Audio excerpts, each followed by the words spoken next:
I'm Travis Chambers. This is how I snuck into a VIP exclusive event and scored a bunch of brand deals that I never should have been in the first place. So I had just been laid off from 20th Century Fox and I started my own company, and the only thing I could really think to do is to sell influencer deals in LA. And so I actually printed out a fake VidCon pass because I was so broke that I couldn't even buy a pass to actual VidCon. And so I went in Photoshop and printed a name tag that said Vice President of Hulu. I don't even remember what the name is. I just looked up some guy on LinkedIn that I actually looked like, except like 20 years younger. So I'm sitting in my car, I'm totally broke, and I think, crap, dude, I gotta make this happen or I'm gonna be freaking homeless. Or even worse, I'm gonna go have to get a job.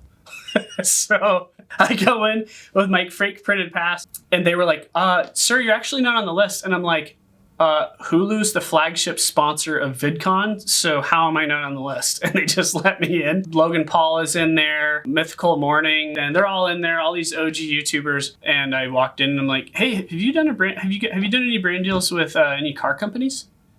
And they're like, no. I was like, what do you think about Acura? Yeah, Acura's great. I was like, well, sweet. Well, can I get your number? I'll see if I can get you a brand deal going. But the thing is, I didn't know anybody at Acura. I then started to go and ask around and find out where all these brand people were going to, like after parties and stuff. I just walk around and I literally take 2 minutes with every single person in that room to introduce myself. And half of them were just like, what? This blew me off. But I think I walked out of there with like 7 or 8 phone numbers of people that worked at brands, because I just went in there and I was like, hey man, I know all these influencers, and I just started dropping their names. Like, we're close. And I probably generated that first year $800,000 in revenue.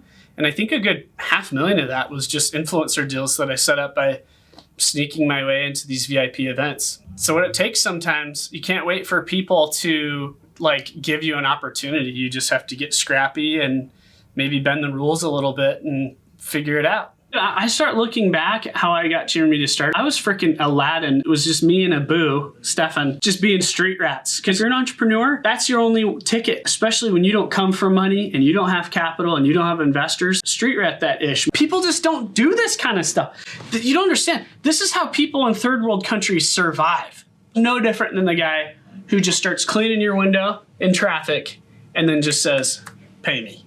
At some point, that's the kind of mentality it takes.